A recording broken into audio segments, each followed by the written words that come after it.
E se o segredo para um inverno mais quente e uma conta de aquecimento mais baixa não estivesse em algum novo termostato inteligente, mas em uma técnica romana de 2000 anos? Parece loucura, certo? Antes de nosso mundo funcionar com eletricidade e gás, antes de todos dependermos de redes elétricas frágeis, nossos ancestrais enfrentaram invernos brutais e gelados com nada além do que podiam encontrar ao seu redor e alguma engenhosidade séria. E os sistemas de aquecimento que eles criaram eram tão eficazes, tão brilhantemente simples, que a qualidade do calor que produziam é algo que ainda buscamos hoje. A sabedoria antiga do aquecimento. Temos a ideia de que o passado era apenas um tempo de constante miséria e tremores. Mas essa não é a história completa. A verdade é que as pessoas sempre foram mestres em conforto e calor. Elas entendiam conceitos como calor radiante, massa térmica e fluxo de ar em um nível tão intuitivo que hoje parece mágica. Construíram sistemas robustos, sustentáveis e completamente fora da rede. Então, neste vídeo, não estamos apenas olhando para algumas lareiras antigas. Estamos redescobrindo 7 sistemas de aquecimento DIY esquecidos de todo o mundo que poderiam fazer mais do que apenas mantê-lo aquecido. Eles podem mudar a maneira como você pensa sobre energia, conforto e a própria sobrevivência. Estes são os segredos perdidos para ficar aconchegante, projetados por civilizações que dominaram o frio muito antes de a primeira lâmpada piscar. O hipocausto romano, a aurora do aquecimento central. Vamos começar no coração do maior império do mundo antigo, Roma. Quando você pensa em engenharia romana, provavelmente imagina aquedutos e o Coliseu, mas uma de suas invenções mais luxuosas e inteligentes estava completamente escondida, bem debaixo dos pés. Era chamada de hipocausto. O nome vem de palavras gregas antigas que significam sobe e queimado. E essa é uma descrição perfeita. Era um sistema de fogo por baixo. Os romanos o aperfeiçoaram por volta do século I a.C. e ele se tornou o símbolo máximo de status, usado para aquecer os enormes banhos públicos e as luxuosas vilas em todo o império. Mas como essa coisa realmente funcionava? Primeiro, os construtores romanos elevavam o piso de uma sala sobre pilares curtos e robustos, chamados pilae, criando um espaço oco embaixo. Fora do edifício, ou em um porão, havia uma enorme fornalha chamada praefurnium. Escravos alimentavam essa fornalha com madeira dia e noite para manter um grande fogo queimando. O verdadeiro gênio estava no que eles faziam com todo esse calor. Em vez de apenas deixar a fumaça e o ar quente se dissiparem, eles os canalizavam para o espaço oco sob o piso. O gás quente circulava ao redor dos pilares, aquecendo as camadas de ladrilhos e concreto acima até a temperatura perfeita. Imagine caminhar descalço em um piso de pedra quente durante um inverno rigoroso na Grã-Bretanha ou na Alemanha. Esse era o tipo de luxo que o hipocausto proporcionava. Mas eles não pararam por aí. Para salas que precisavam ser ainda mais quentes, como a sala quente de uma casa de banho, eles projetaram ladrilhos ocos, chamados túbuli, para atuar como chaminés dentro das paredes. O ar quente debaixo do piso era puxado para cima por essas chaminés nas paredes, aquecendo as próprias paredes, antes de finalmente escapar por uma chaminé. Isso criava uma sala que era aquecida por todos os lados, envolvendo você em um cobertor de calor radiante. Francamente, é um calor mais confortável e profundo do que o que você obtém de radiadores modernos, que na maioria das vezes apenas aquecem o ar. Claro, esse nível de conforto tinha um preço. Administrar um hipocausto exigia muito trabalho, e queimava montanhas de lenha. Então, apenas os super ricos podiam pagar por isso. Quando o Império Romano caiu, essa tecnologia incrível foi praticamente perdida para o mundo ocidental por 1000 anos. Uma ideia brilhante enterrada na poeira da história. O ondol coreano, calor radiante para o povo, enquanto os romanos aqueciam as vilas de seus 1%, um sistema de aquecimento de piso totalmente diferente e, sem dúvida, mais inteligente, estava sendo aperfeiçoado do outro lado do mundo. Na Coreia, eles desenvolveram o ondol, um sistema tão eficiente e central para a cultura que tem sido usado continuamente por mais de 2000 anos. Ondol significa literalmente pedra quente, e esse é o coração de seu design. Ao contrário do hipocausto romano, que precisava de sua própria fornalha dedicada, o ondol era uma obra-prima da reciclagem. Ele integrava de forma brilhante o calor do cozimento diário diretamente no sistema de aquecimento da casa. A lareira, o agunge, geralmente ficava na cozinha, que era construída um pouco mais baixa do que as salas principais.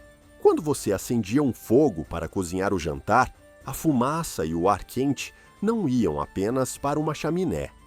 Em vez disso, uma rede de chaminés horizontais de pedra canalizava esse escape quente para debaixo do piso da próxima sala. O próprio piso era feito de pedras grossas e planas, chamadas gudjing, que eram então cobertas com argila e papel oleado para torná-las lisas e impermeáveis.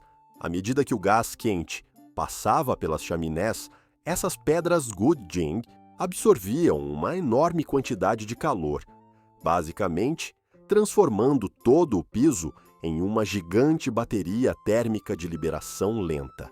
O calor, então, irradiava para cima, de forma suave e uniforme, aquecendo a sala por horas. Mesmo depois que o fogo da cozinha se apagava, o piso de pedra quente continuava a irradiar calor pela noite adentro. Alguns sistemas ondol excepcionalmente bem projetados eram famosos por quanto tempo podiam manter seu calor. Essa tecnologia literalmente moldou a vida coreana, pois o piso era a parte mais quente da casa. A vida diária, comer, dormir, socializar, tudo acontecia no chão. Era até considerado saudável. Há um registro da dinastia Joseon, onde o rei Sejong diz a um cortesão doente para ir descansar em um piso ondol quente para se recuperar. O hipocausto era um símbolo de luxo imperial que desapareceu, mas o ondol era um sistema de aquecimento prático e democrático para todos.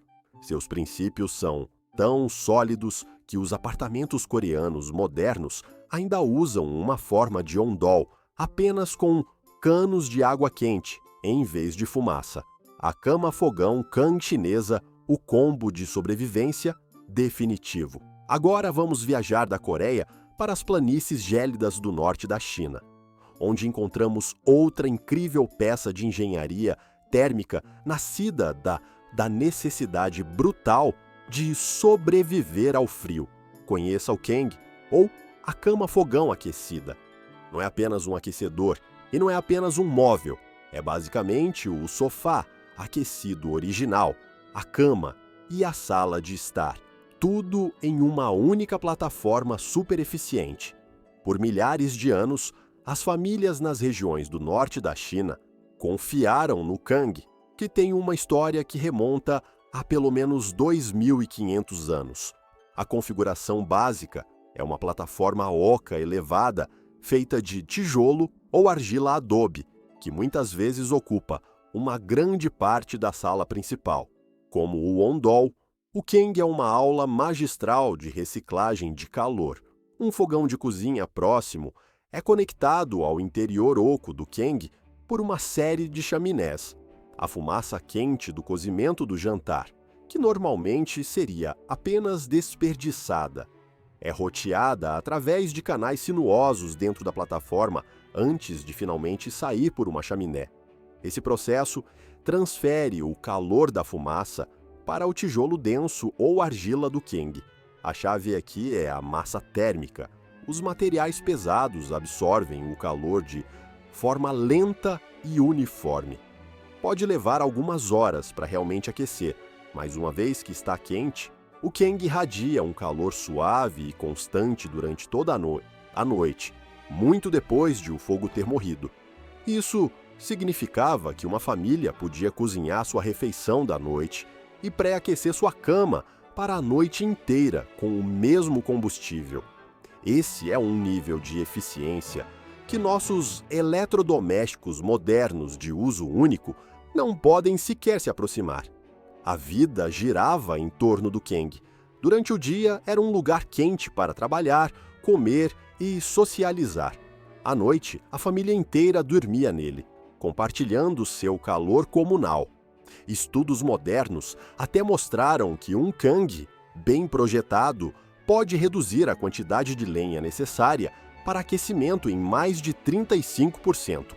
Em um lugar onde o combustível era precioso, essa eficiência não era um luxo, era a chave para a sobrevivência.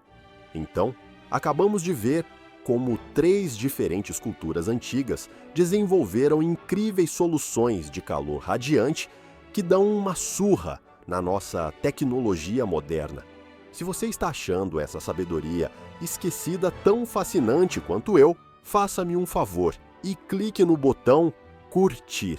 Isso realmente ajuda o canal e me diz que você quer mais mergulhos profundos na genialidade da tecnologia não antiga.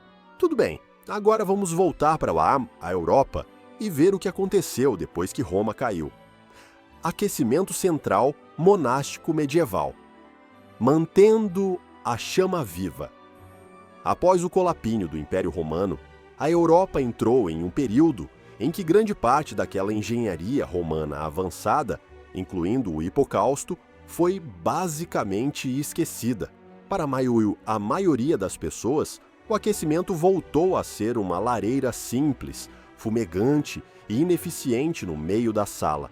Mas no mundo tranquilo e isolado dos mosteiros medievais, os monges mantinham a chama da inovação acesa. Você poderia pensar nos mosteiros como os Silicon Valleys da Idade Média. Eram centros de aprendizado e engenharia, e esses monges tinham um grande problema. Seus enormes abadias de pedra eram frias, com correntes de ar e um pesadelo para aquecer. Uma simples lareira não seria suficiente. Então, usando o que se lembravam do conhecimento romano e sua própria inteligência, eles desenvolveram suas próprias formas de aquecimento central. A sala aquecida mais importante em um mosteiro era o calefactorium, que significa literalmente sala de aquecimento. Era frequentemente a única sala aquecida além da cozinha, e os monges se amontoavam lá para se aquecer depois de horas de trabalho no frio. O fogo no calefactorium era tradicionalmente aceso em 1º de novembro e mantido aceso durante todo o inverno até a Sexta-feira Santa. Em alguns mosteiros, eles construíram uma versão modificada do hipocausto, onde um fogo por baixo enviava ar quente através de canais sob o piso. Mas muitas vezes, eles aprimoravam o design, usando o fogo para aquecer enormes pedras de granito que reteriam e irradiariam calor por um tempo muito longo. Um uso inteligente da massa térmica. Mas os sistemas monásticos mais impressionantes eram basicamente os tataravôs do aquecimento hidrônico moderno. Algumas ordens de monges eram mestres na gestão da água. Eles desviavam riachos para fluir pelo mosteiro, e em um golpe de gênio, eles canalizavam parte dessa água através de um sistema de canos aquecidos por uma fornalha. Isso lhes dava um suprimento de água quente que podia ser canalizada para outras partes do mosteiro. Era um calor limpo e sem fumaça. Este foi um enorme salto tecnológico. Enquanto a maior parte da Europa se aglomerava em torno de fogueiras fumegantes, Esses monges brincavam com os princípios básicos das caldeiras e radiadores que usamos hoje, provando que a engenhosidade nunca parou, mesmo na Idade das Trevas. O aquecimento de piso da Anatólia, a verdadeira história de origem. Os romanos podem ter aperfeiçoado o hipocausto, mas parece que eles não inventaram a ideia de aquecimento de piso. Para encontrar suas raízes mais antigas, temos que viajar para o leste, para a antiga Anatólia, na atual Turquia. Descobertas lá empurraram a linha do tempo para essa tecnologia, para muito antes, mostrando que as pessoas no Oriente Médio já estavam brincando com aquecimento de piso radiante séculos antes dos romanos. Um dos exemplos mais notáveis foi encontrado no que se acredita ser o palácio de um rei chamado Azawa, datado de cerca de 1300 a.C. Isso é mais de 1000 anos antes de o Hipocausto ser um local comum em Roma. Nas ruínas deste antigo palácio, os arqueólogos desenterraram um sistema sofisticado de canais construídos sob os pisos, projetados para tirar o calor de uma lareira central e espalhá-lo sob as áreas de estar. Isso é enorme porque mostra que a ideia de transformar um piso em um radiador gigante não foi apenas um golpe de gênio romano. Foi uma solução que pessoas inteligentes criaram em diferentes partes do mundo quando confrontadas com o mesmo problema. Os sistemas da Anatólia provavelmente eram reservados para a elite, mas provaram que os princípios básicos eram compreendidos muito antes do que pensávamos. Isso apenas mostra que a tecnologia nem sempre se move em linha reta. Grandes ideias podem surgir, ser refinadas, ser perdidas e depois ser redescobertas novamente. Esses sistemas antigos são um capítulo crucial, muitas vezes esquecido, na história do conforto humano. Lareiras e braseiros gregos, calor portátil e prático ok. Então, os sistemas de piso maciço são impressionantes, mas não eram exatamente práticos para a pessoa comum. Então, e quanto a uma família regular morando em uma casa menor na Grécia Antiga? Eles dependiam de duas ferramentas muito mais simples, mais versáteis e verdadeiramente DIY: a lareira central e o braseiro portátil. A principal fonte de calor na maioria das casas antigas era a lareira central, ou echaré. Era basicamente uma fogueira designada no meio da sala principal. Sua localização central era a chave. Ao contrário de uma lareira embutida em uma parede, uma lareira central irradia calor em 360 graus, aquecendo toda a sala de forma muito mais eficaz. Um simples buraco no teto deixava a fumaça sair, mas o verdadeiro gênio do aquecimento grego era sua flexibilidade, e para isso eles usavam o braseiro. Um braseiro é apenas um pote simples, geralmente feito de metal ou argila, projetado para conter carvões quentes. Pense nele como um aquecedor pessoal e portátil. Você acendia um fogo na lareira principal, pegava algumas brasas incandescentes em um braseiro e depois levava o calor com você para qualquer sala da casa. Era uma solução incrivelmente inteligente. Você não precisava de um fogo perigoso em cada cômodo. Em vez disso, você tinha calor direcionado sob demanda, exatamente onde precisava. Trabalhando em uma sala, leve o braseiro com você. Indo para a cama, mova-o para a área de dormir para tirar o frio do ar primeiro. Este é um nível de flexibilidade que nosso aquecimento central muitas vezes não tem. Aquecemos a casa inteira, desperdiçando energia em salas vazias. Os gregos antigos, basicamente, praticavam uma forma de aquecimento por zonas que estamos apenas redescobrindo com a tecnologia de casas inteligentes. Eles entendiam que é mais eficiente aquecer a pessoa, não o edifício inteiro. Foles egípcios, lareiras aprimoradas. forçando o fogo. Para nosso último sistema, vamos para o Antigo Egito e nos concentrar não em uma estrutura, mas em uma ferramenta que mudou completamente nosso relacionamento com o fogo, os foles. E isso pode parecer simples, mas adicionar foles a um fogo é um salto quântico na tecnologia de aquecimento. É o ancestral antigo dos fornos de ar forçado que usamos hoje. Um fogo precisa de combustível, calor e oxigênio. Por milhares de anos, as pessoas foram bastante passivas em relação a essa última parte, apenas confiando no fluxo de ar natural. Isso significava que os fogos eram frequentemente enfumaçados e não queimavam de forma muito eficiente. A invenção dos foles, por volta de 1500 a.C. no Egito, mudou tudo. Um fole é apenas uma bomba de ar primitiva, um saco com alças e um bico que você aperta para expelir um jato de ar. Quando você aponta esse jato de ar para a base de um fogo, você aumenta drasticamente o suprimento de oxigênio. O resultado, um fogo que queima mais quente, mais limpo e com muito mais eficiência. É como adicionar um turbocompressor à sua lareira. Isso foi um divisor de águas para os metalúrgicos. Significava que eles finalmente podiam obter fogos quentes o suficiente para fundir metais. Mas, para aquecimento, isso significava que você podia obter muito mais calor com a mesma quantidade de combustível. Um fogo atiçado por foles podia aquecer uma sala de forma rápida e poderosa.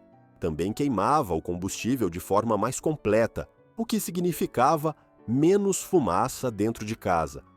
Esse princípio central, usar ar forçado para melhorar a combustão, é a base do aquecimento moderno. Cada forno a gás hoje tem um ventilador que empurra o ar através do sistema. Os antigos egípcios, usando simples foles de couro e madeira, estavam aproveitando exatamente a mesma ideia 3.500 anos atrás. Isso era sobre manipular a própria química do fogo, representando uma compreensão mais profunda de como gerar e controlar o calor. Mais 3 maravilhas de aquecimento, esquecidas. Mas ainda não terminamos. Antes de encerrarmos, há mais 3 sistemas de aquecimento incríveis que merecem seu momento de destaque. Sistemas tão impressionantes que fazem nossa tecnologia moderna parecer quase primitiva em comparação. O Hammam turco. Vamos começar no coração do Império Otomano com o Hammam, o sistema de banho turco que transformou o aquecimento a vapor em uma forma de arte. Enquanto os romanos eram mestres do ar quente, os otomanos aperfeiçoaram algo ainda mais luxuoso: o calor terapêutico a vapor. A genialidade do Hammam não estava apenas em aquecer uma sala, era em criar um microclima inteiro. O sistema começava com uma fornalha maciça, geralmente localizada no porão, que aquecia uma grande caldeira cheia de água. Mas aqui é onde se torna brilhante. Em vez de apenas bombear água quente, eles usavam o próprio vapor como meio de aquecimento. O vapor viajava por uma rede de paredes ocas e tetos abobadados, especialmente projetados. Essas cúpulas icônicas não eram apenas para exibição. Foram projetadas para coletar a condensação e canalizá-la de volta para as paredes, criando um ciclo contínuo de circulação de vapor. O resultado era uma sala que ficava em uma perfeita umidade quente, que penetrava profundamente nos ossos. O que é impressionante é o nível de controle de temperatura que eles alcançavam. Diferentes salas em um complexo de Hammam teriam diferentes níveis de calor, desde a área de troca de roupa fria até a sala de calor escaldante. Tudo controlado, regulando o fluxo de vapor através de válvulas de bronze. Era basicamente um antigo controle climático que criava ambientes de cura, algo que nossos spas modernos ainda estão tentando replicar. O fogão russo. Agora, Vamos para o norte, para a Rússia, onde invernos brutais exigiam soluções de aquecimento que pudessem durar as noites mais longas e frias. Apresentamos o fogão russo, ou Petka, uma enorme estrutura de tijolos que não era apenas um aquecedor. Era basicamente uma instalação de armazenamento de calor para sua casa.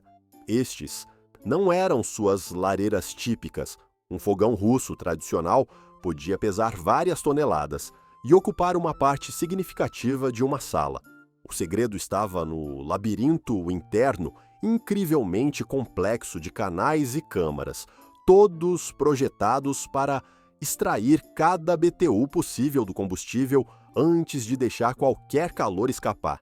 Eis como a mágica funcionava. Você acendia um fogo na caixa de fogo, mas em vez de os gases quentes irem direto para uma chaminé, eles faziam uma longa jornada sinuosa através de um labirinto de passagens dentro da maciça estrutura de tijolos.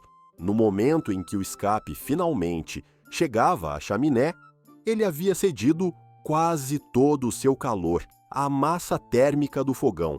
O resultado, você podia acender um fogão russo por apenas algumas horas e ele irradiaria um calor constante e confortável por um dia inteiro, às vezes até mais. Alguns desses fogões eram tão eficientes que as famílias só precisavam acendê-los 1 ou 2 vezes por semana, mesmo nas profundezas de um inverno siberiano.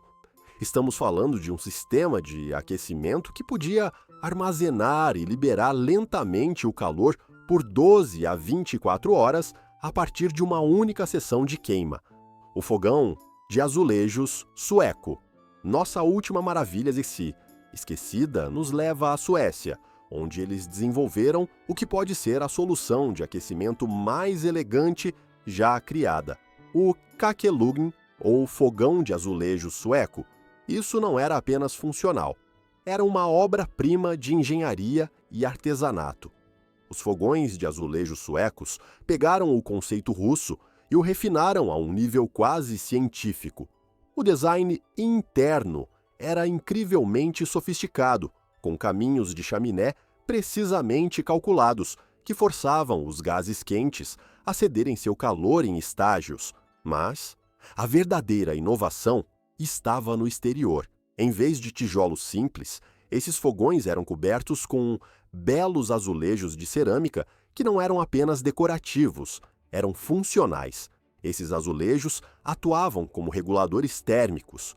A cerâmica absorveria o calor durante a fase de queima e depois o irradiaria de forma lenta e uniforme, criando o que os engenheiros de aquecimento de hoje chamam de calor suave e gentil. A temperatura da superfície era perfeitamente calibrada para ser quente ao toque, mas nunca escaldante, tornando-o seguro para crianças e incrivelmente confortável para estar perto. A abordagem sueca era toda sobre precisão. Eles calculavam o tamanho exato da câmara de combustão, o comprimento ideal do caminho para os gases da chaminé e até a espessura ideal dos azulejos de cerâmica. O resultado foi um sistema de aquecimento tão eficiente que se tornou o modelo para os fogões a lenha de alta eficiência modernos. Mesmo hoje, os fabricantes europeus de fogões de cerâmica usam princípios de design que os suecos aperfeiçoaram séculos atrás. A infraestrutura perdida, aquecendo cidades inteiras, mas as casas individuais foram apenas o começo. Algumas das civilizações mais ambiciosas da história não pararam de aquecer casas, eles aqueceram cidades inteiras, e a escala dessas redes de aquecimento urbano faria os planejadores de cidades modernas chorar de inveja.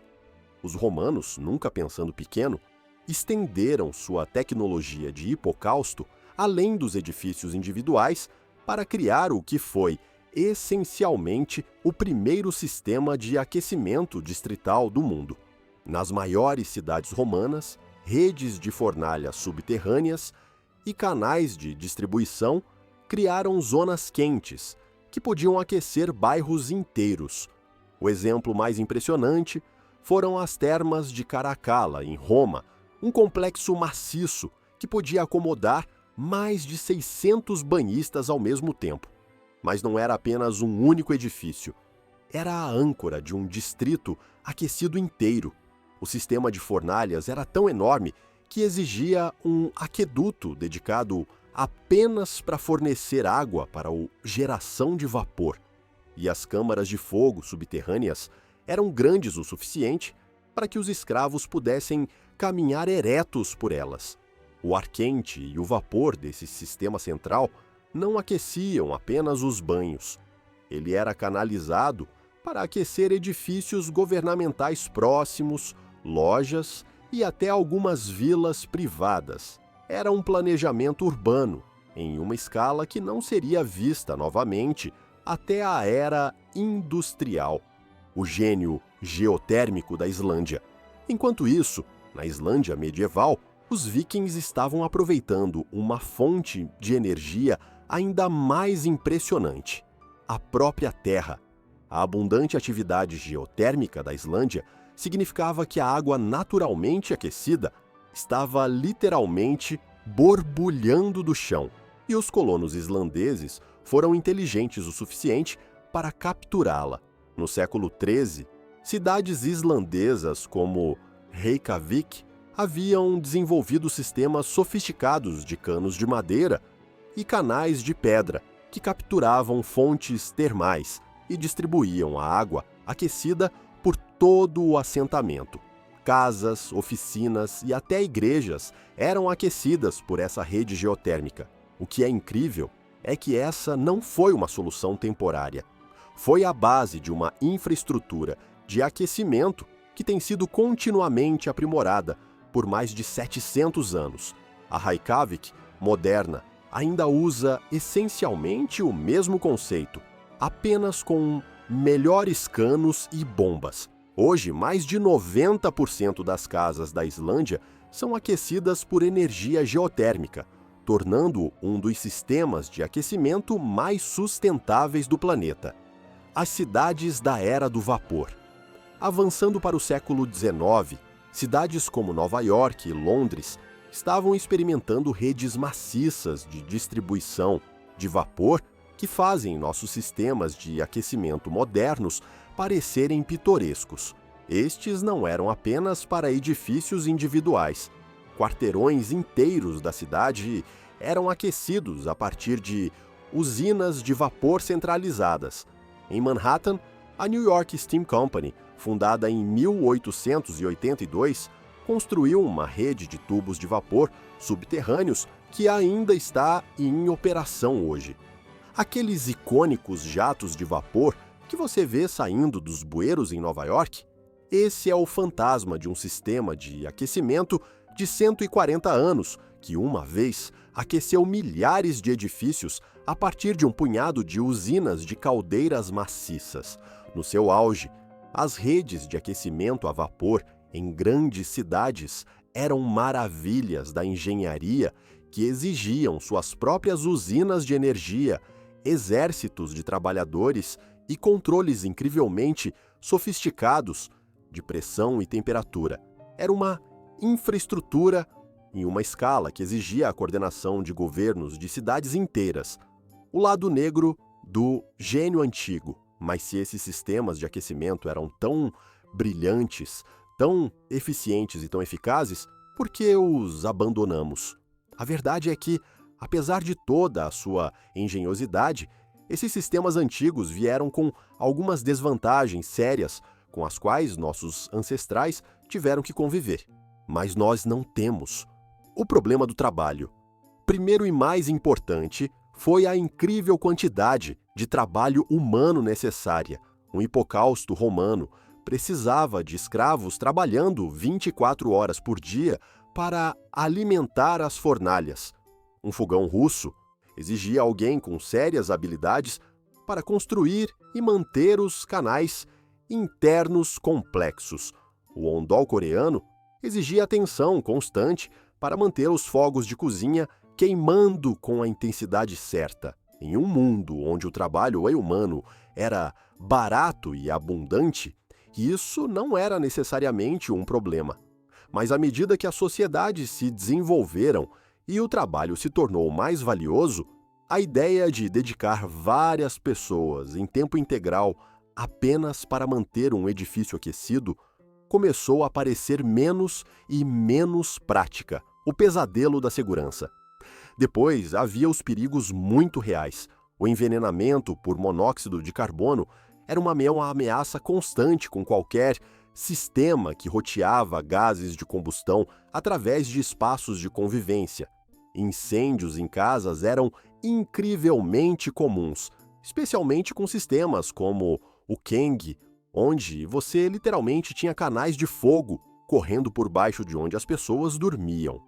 Muitos desses sistemas também exigiam chamas abertas dentro de casa e, sem equipamentos modernos de segurança contra incêndio, um único erro podia queimar bairros inteiros. As cidades medievais estavam constantemente lutando contra incêndios que começavam a partir de sistemas de aquecimento.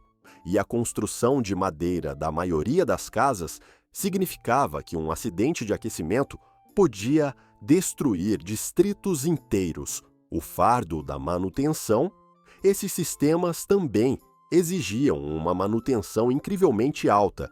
Os canais de chaminé em um fogão russo precisavam de limpeza regular para evitar bloqueios perigosos.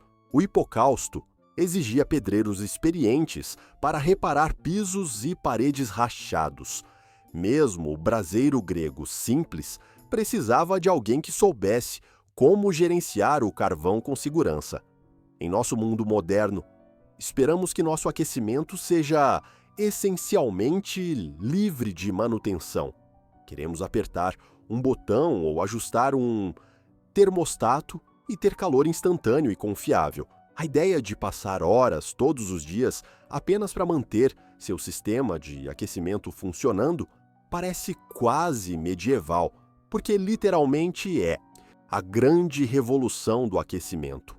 O verdadeiro golpe fatal para esses sistemas antigos não foram apenas suas limitações práticas.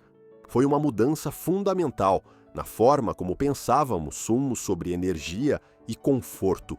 E essa mudança aconteceu durante a Revolução Industrial, quando tudo mudou. A Revolução do Carvão.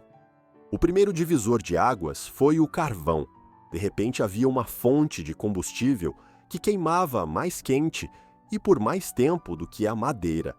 E estava disponível em quantidades maciças. O carvão podia alimentar não apenas casas individuais, mas fábricas inteiras e usinas de energia. Ele prometia um nível de conveniência e poder que os sistemas a lenha simplesmente não podiam igualar. Mas o carvão também mudou a economia do aquecimento. Em vez de sistemas projetados em torno de uma conservação cuidadosa e reciclagem de calor, de repente, podíamos nos dar ao luxo de ser perdulários. Por que construir um fogão russo complexo para espremer cada BTU do seu combustível, quando você podia simplesmente jogar mais carvão em uma fornalha simples? A armadilha da centralização.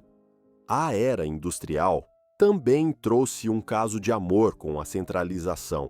Por que ter sistemas de aquecimento individuais quando você podia construir usinas de energia maciças e distribuir energia por meio de redes?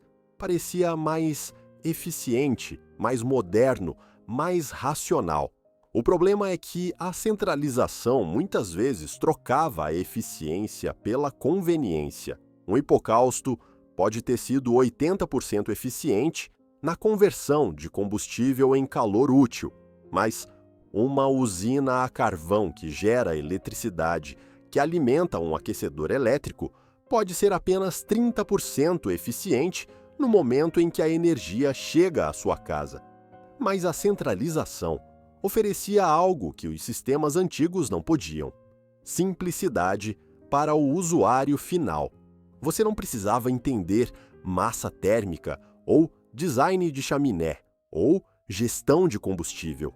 Você só precisava apertar um botão, a dependência da rede. Essa mudança criou algo com que nossos ancestrais nunca tiveram que se preocupar: a dependência completa de infraestruturas centralizadas. Uma família coreana com um sistema Ondol era essencialmente autônoma em termos de energia. Enquanto tivessem madeira e a habilidade de manter seu sistema, eles podiam ficar aquecidos, não importa o que. Mas uma vez que nos tornamos dependentes da rede elétrica, oleodutos e entregas de petróleo, trocamos a resiliência pela conveniência. Uma queda de energia que teria sido um pequeno inconveniente para alguém com um hipocausto romano, tornou-se uma emergência de risco de vida para alguém dependente de aquecimento elétrico. A ilusão do conforto. Talvez o mais importante, mudamos nossa definição de conforto em si. Sistemas de aquecimento antigos criavam o que os engenheiros chamam de conforto radiante, um calor profundo que aquecia os ossos e fazia você se sentir aconchegante, mesmo em temperaturas de ar mais baixas. Os sistemas modernos de ar forçado criam conforto convectivo. Eles aquecem o ar, que depois aquece você. O problema é que o aquecimento convectivo muitas vezes parece menos confortável e requer um uso de energia maior para alcançar o mesmo nível de calor subjetivo, mas é rápido, é controlável e não requer nenhuma compreensão da física térmica. Trocamos a qualidade do conforto pela velocidade e simplicidade. O que perdemos na troca, ao escolher a conveniência em vez da inteligência, perdemos mais do que apenas técnicas de aquecimento. Perdemos uma profunda compreensão intuitiva de como a energia térmica funciona. Perdemos sistemas que eram inerentemente sustentáveis e de origem local. Perdemos a resiliência que vem da autonomia energética. Mais importante ainda, perdemos sistemas de aquecimento que eram bonitos. Um fogão de azulejo sueco não era apenas funcional, era uma obra de arte que as famílias valorizavam por gerações. Um Ondol coreano não era apenas um sistema de aquecimento. Ele moldou toda a cultura e estilo de vida das pessoas que o usavam. Nossos sistemas modernos são, inegavelmente, mais convenientes, mas também são mais frágeis, mais perdulários e, francamente, muito menos interessantes. Eles se tornaram invisíveis, esquecíveis e desconectados de nossas vidas diárias de uma forma que o aquecimento antigo nunca foi. Desde os magníficos hipocaustos de Roma até o elegante Ondol da Coreia. Desde a cama-fogão, Kang multifuncional, até o braseiro grego simples e portátil. A história de nossos ancestrais não é a de tremer indefesos no escuro. É uma história de engenhosidade brilhante e ininterrupta. Estes não são apenas artefatos primitivos, são sistemas sofisticados e resilientes, construídos com uma profunda compreensão da física. Eles aproveitavam o calor radiante para aquecer as pessoas diretamente, criando uma sensação mais profunda de conforto. Eles dominaram a massa térmica, transformando pisos e camas em gigantescas baterias de calor. E fizeram tudo isso com materiais locais, sem eletricidade e com um nível de sustentabilidade que deveria deixar nosso mundo moderno um pouco envergonhado. A verdadeira lição aqui não é sobre qual sistema é o melhor. É que a solução mais inteligente nem sempre é a mais complicada. Enquanto enfrentamos nossos próprios desafios com os custos de energia e a sustentabilidade, talvez o melhor lugar para procurar inspiração não seja à frente na próxima peça de tecnologia. Talvez seja olhar para trás, para a sabedoria esquecida de pessoas que sabiam como se manter aquecidas com nada além de pedra, argila e fogo.